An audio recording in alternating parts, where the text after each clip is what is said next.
I'm going to start with optimism first. And I've really couched it as hope. I'm holding on to hope. I have seen the state of Washington, I mean, all of the regions really figure out how we come together as community. I have seen cross-sector collaboration in a way that I have not seen in multiple decades of my career.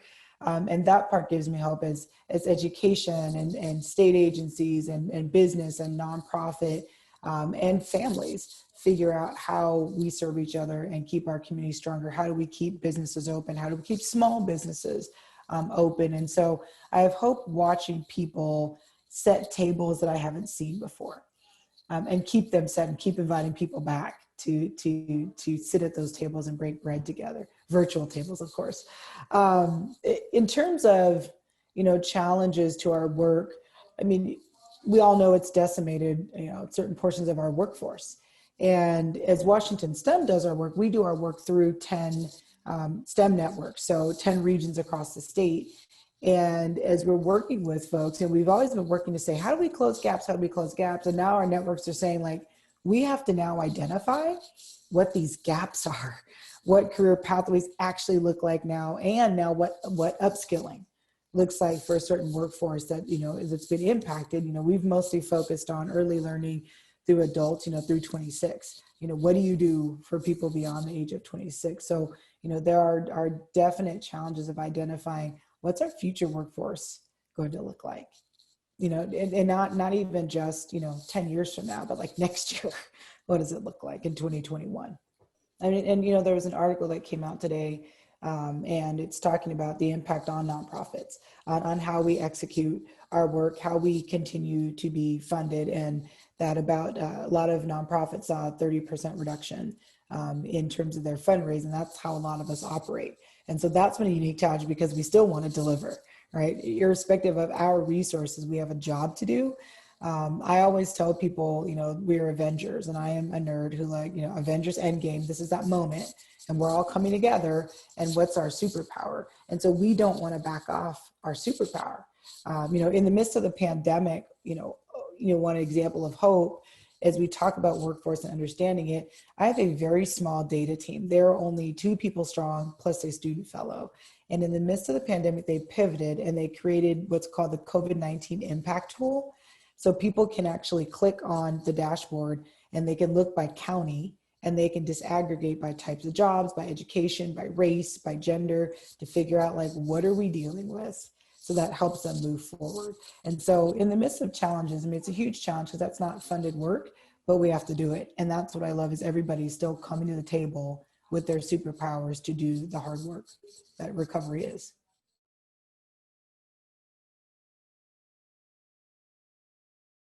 So, a couple of things, jump to mind with that question. One is, who's gathered? Who gets to be at the table? Oftentimes there's the same few who get to gather because they have power and influence. And we need to have a pretty diverse table in terms of folks who are on the ground in the trenches doing the work, doing direct services, folks who are system thinkers, folks with the power of influence, folks with the resources. It's got to be a pretty diverse think tank. And that, when I say diverse, I mean in perspectives and experience. And so that part right there is a first, thing that comes, to mind. The other thing that comes to mind is, as we're thinking about what it looks like to come together, I'm really hoping people are building some type of continuum, some type of clear pathway for recovery. What state looks like, what does that mean in early learning? What does that mean in K-12 education? What does that mean in post-secondary? What does that mean then to be meaningfully employed? And then what does that mean for employers? And what does that mean for government? And that there's a comprehensive plan to say, for Washington State to recover strong, what needs to be in place for every type of human that makes up the system that is Washington State. Bringing all the sectors together and actually mapping it out. And people are tired of hearing about asset mapping, but we don't know what we have unless we take a look at it. And then where are the gaps? What's missing? And build this continuum for recovery. The plan has to include, it's got to be like this multi-lane superhighway. says all these things are happening right now as we all move forward, and we're going to go on and off ramps, and sometimes we're going to turn on our blinker and sometimes we might not. It's going to be a quick cutoff because we just saw that opportunity and we've got to make it and go. I'm tired of people saying, well, they just need to stay in their lane. Put your blinker on, let me know you're coming, and then let's talk about it. But it really has to be comprehensive. Right now, we're still working in silos, even in the midst of a pandemic. We don't know what that group over there is doing or that group. And so really set the table, like truly set the table, invite people, and make sure they can eat when they're there.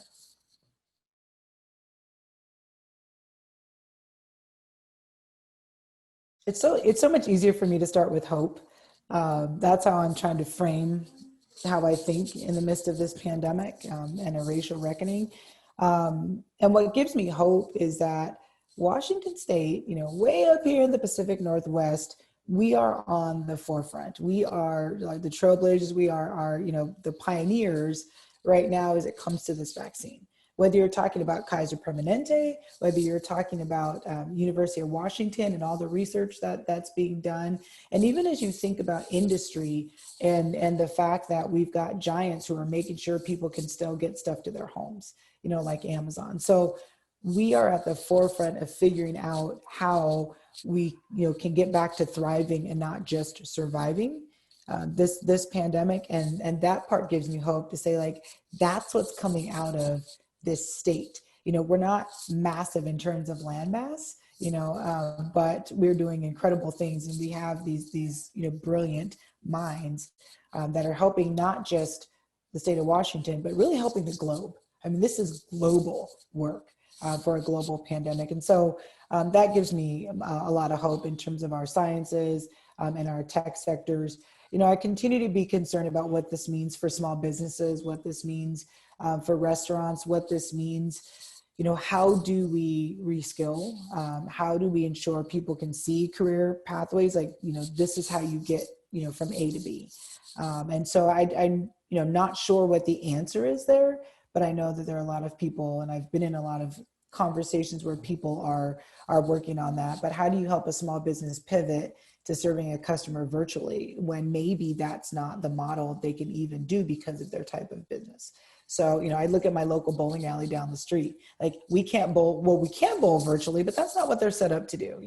They're not, on the Wii, having us bowl. And so as I drive by there and think, like, how are they going to survive? This is somebody's livelihood, many people's livelihood. And so really, I'm really interested to hear how we help small businesses.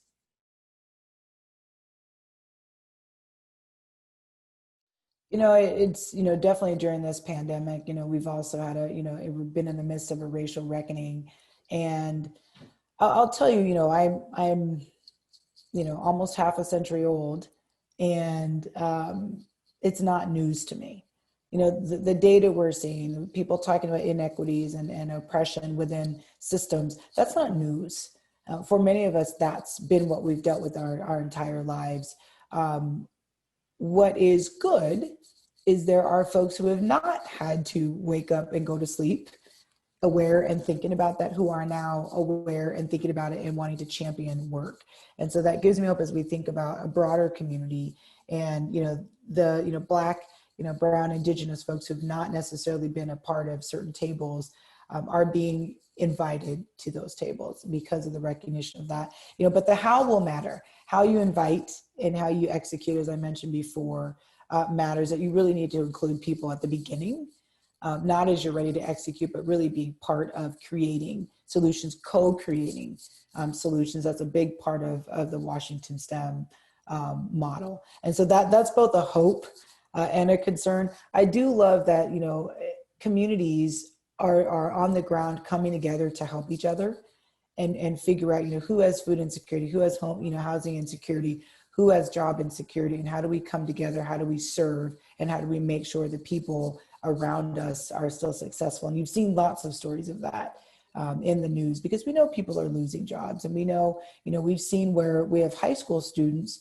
whose parents have lost jobs. And so, they're not able to focus on school as much because they're working at Burger King to bring that money home so that they can keep the family afloat. And so being able to deal with all of those issues and knowing that there are community-based organizations, other nonprofits and businesses willing to take that on and have that conversation. How you look at digital equity in the midst of a community when people for work and for school have to be in cyberspace, and communities come together, and large and small businesses coming together and saying, we're going to help bridge this gap. Let's get computers, let's talk to carriers and figure out access. And so, when I think of community, I think about it in the smallest sense and the largest sense here in our region and in the state. So that, lots of hope. There are tons of concerns, but I think we've all heard them. Some of the things I just mentioned, but I really am again, trying to hang my hat on hope. Well, first there's some self-examination, right? Where are your connections? Where do they all lead?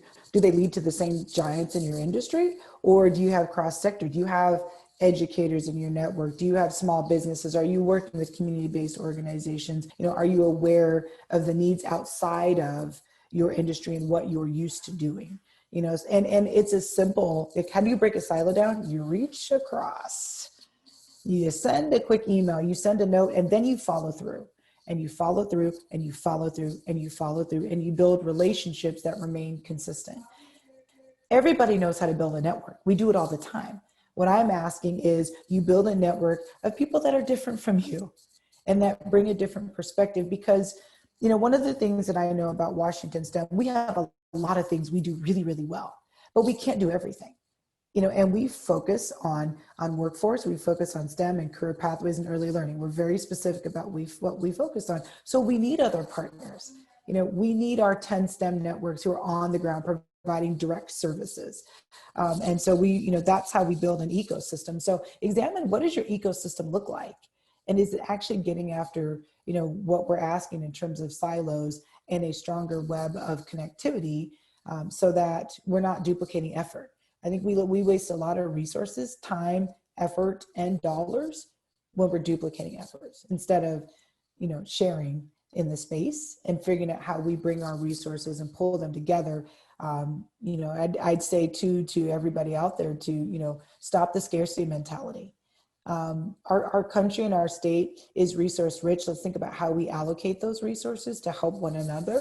And there's enough for us to come together and figure out how we use our resources together and to be stronger with it.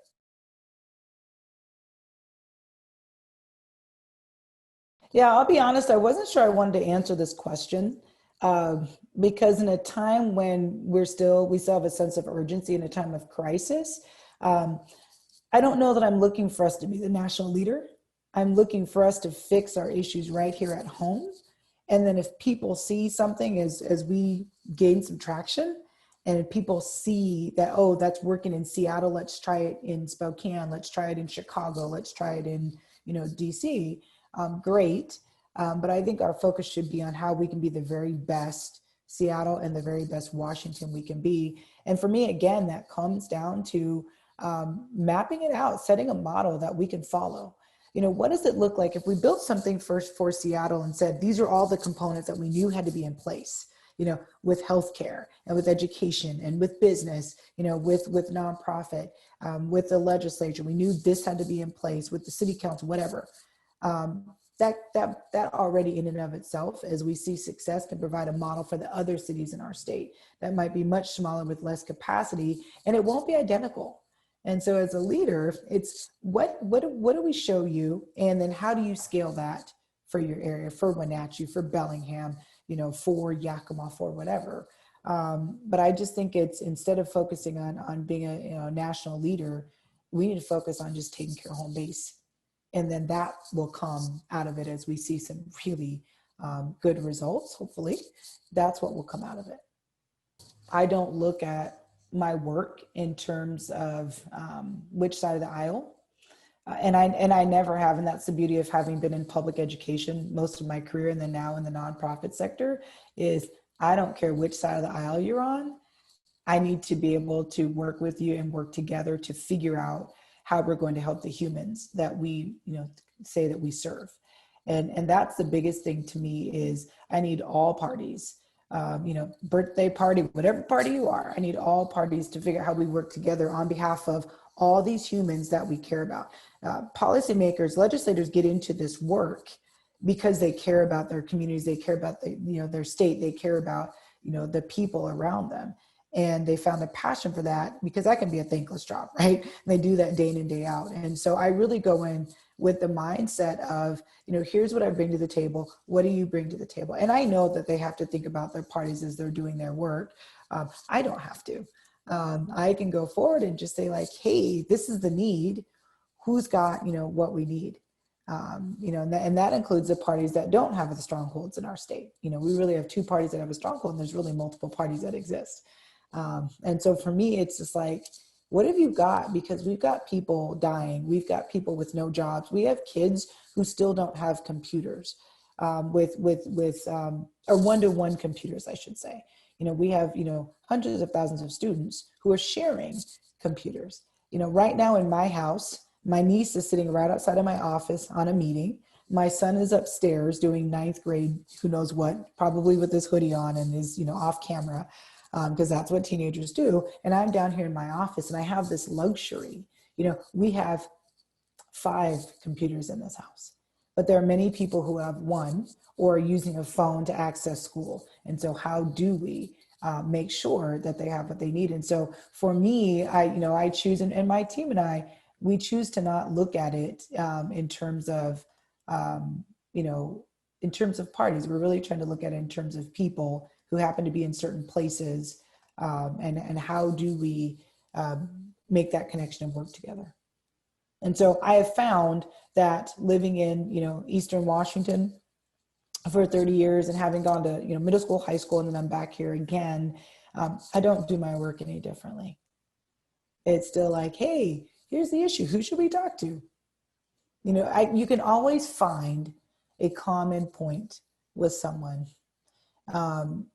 And there are things that propose a challenge, especially right now in terms of racial reckoning. But I'm always looking to find like, where's the common point to move all humans forward, especially those who are furthest from opportunity and from need. And when I can talk to somebody about workforce, when I can talk to somebody about STEM, I remind people that agriculture is STEM, maritime is STEM, electricians, plumbers, steam fitters is STEM. I'm not just talking about engineers. I'm not just talking about, scientists in the lab. It's a broad spectrum of apprenticeships, 2-year degree, 4-year degree. So I will find a common point and push it home on behalf of the kids that we serve.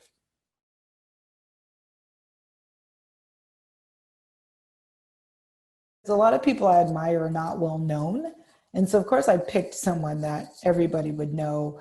But I also have people just on the ground doing work. Like there's a young lady who works in Edmond School District, and that's her day job. Her other job is she created a Facebook group in Snohomish County, for example, and she reaches out to all of us about, what do people need? What does the Black community need? She does not make a lot of money, and she is feeding families in need. She set up an online directory for small businesses, for Black businesses. And so like, those are my heroes, the people who have taken this and said, how do we turn this? A young man who just graduated from Western Washington University, who is working in King, Pierce, and Snohomish. She started a nonprofit group called Bootstraps. And he's helping small businesses pivot to virtual. And he's employing students at Western who need jobs, and they're also, tech savvy, to work with each of these organizations each of these small businesses. And so, those are my heroes. As I look across the national landscape, I look at, Stacey Abrams, and perseverance is what comes to mind when I think of her. She didn't win her race on paper, and ended up still saying, okay, what does this look like to improve the voter system? And she really, came through and did that work when, that was a big loss for her. She could have just said, all right, whatever, I'm going back to my life. And I imagine for any politician, your life is so open to the public. And so to be able to, persevere through that and do something to still move people forward, even if you didn't win your race. And so I thought about her in particular, if I had to think about, somebody with a more recognizable name. But really, the Edmond School District employee and the recent graduate from Western are really the first two who came to mind. Just regular people doing something extraordinary.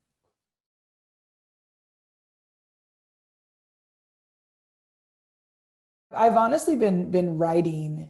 This is my first year as CEO. I just finished my first year, and it was like, hey, you know what? Let's start your first 5 months, and then let's jump into a pandemic, and all of your staff can go home, and you can lead from your house. This will be fun, And then let's start the next, the tsunami of a racial movement in the midst of all that. And by the way, lead through that. And I have really learned a lot about myself as a leader, the things that I do really, really well, the spaces I need to, places I need to grow. But communication is key. And that doesn't matter if it's internally or externally with my partners or folks that we're thinking about working with. That has been a big thing for me, is figuring out different ways to honestly say the same thing, because everybody's living through trauma on a daily basis. And what they hear and take in is not always what you were trying to put out there. And so that has been a big thing for me as a leader. And also, I've always tried to look out into the future and anticipate. You couldn't have anticipated a pandemic. And so me really figuring out what that looks like to forecast as I work to lead my organization. And so I've literally been writing and journaling these experiences and what I've learned and where I've fallen on my face and how I got up. Because what I thought about is 100 years from now, or whenever the next pandemic hits, right now I'm like, if one of you guys during the Spanish flu could have written some things down and just saved some things for us, that would have really been helpful. And so really thinking about now, and really for all the leaders out there, what are the things you're learning that you're sharing and able to help, the next leaders when they deal with, not even just a pandemic, just help the next leaders be the best leaders possible. And so as you're thinking about, do you have a succession plan? What does that look like? And what financial lessons did you learn? Leadership lessons, communications lessons, lessons around your equity framework or lack thereof. I mean, those are all the things that I've been chewing on as a CEO.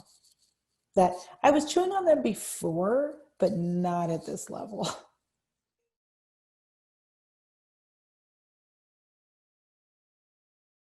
Self-care.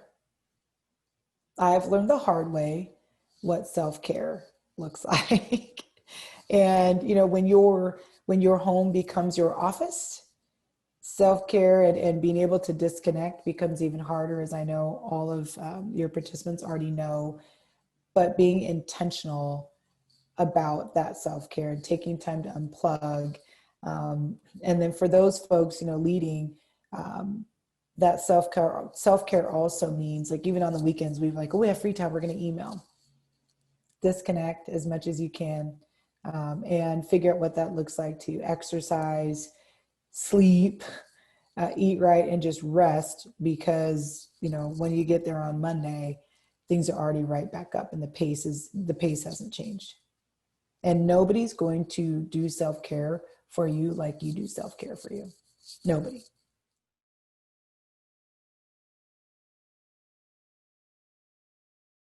So my wand, I'm going to wave a magic wand, but I'm going to connect multiple things, and I'm going to just pretend it's one answer because they are all connected. And I've touched on it before.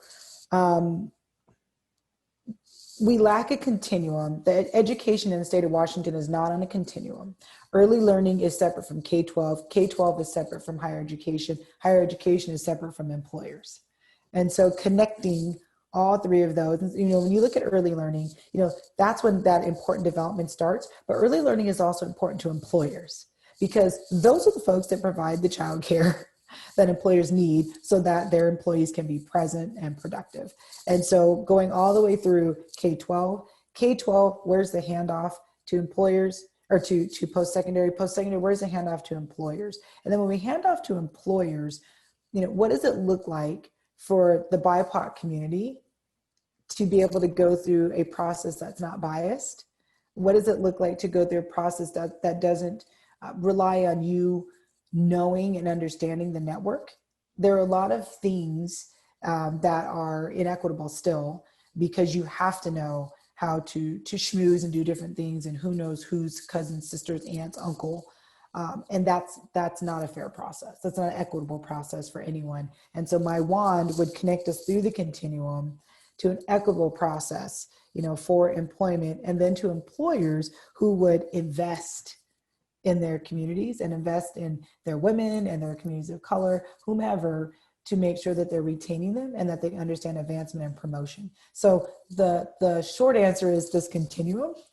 So I wave my magic wand and build this continuum that goes all the way through education, all the way through to being able to have equitable employment process, to equitable advancement and promotion. In September alone, in this country, we lost 850,000 women in the workforce. That is a problem. And we know that there's a variety of reasons, but part of that reason is going to be because somebody had to stay home with the kids.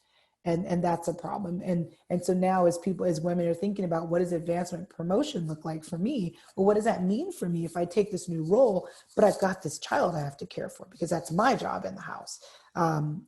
We've gone back like 20, 30, 40 years during this pandemic when it comes to women in the workforce. And so my wand would have this continuum that thought about all of those things and had some accountability measures for us, and not accountability measures in terms of punitive, but accountability measures in terms of, hey, look like you're not doing so hot over there. How can we help you? Because we have this superpower that we can bring to the table to help you figure this part out. And I would ask the same for my team if someone saw us falling short.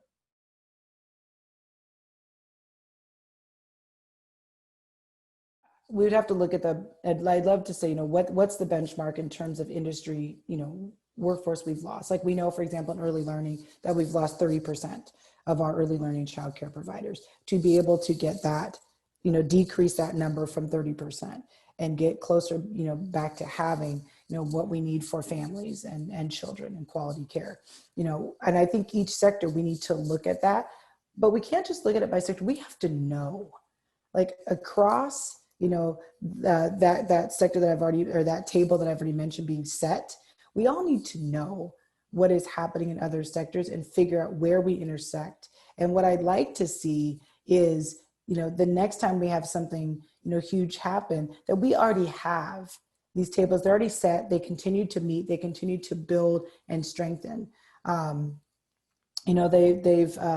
They've put together some incredible, in Seattle for, with their workforce team, as well as with the chamber, some incredible tables of people, of think tanks. Those don't need to go away. After we get a vaccine that's scalable in place, what part of those stay? Because they have set some incredible cross-sector tables that are having these discussions, and it's eye-opening for some people. And I would love to see that those already exist, so that when some type of crisis, no matter what scale, comes up, you can call on that table.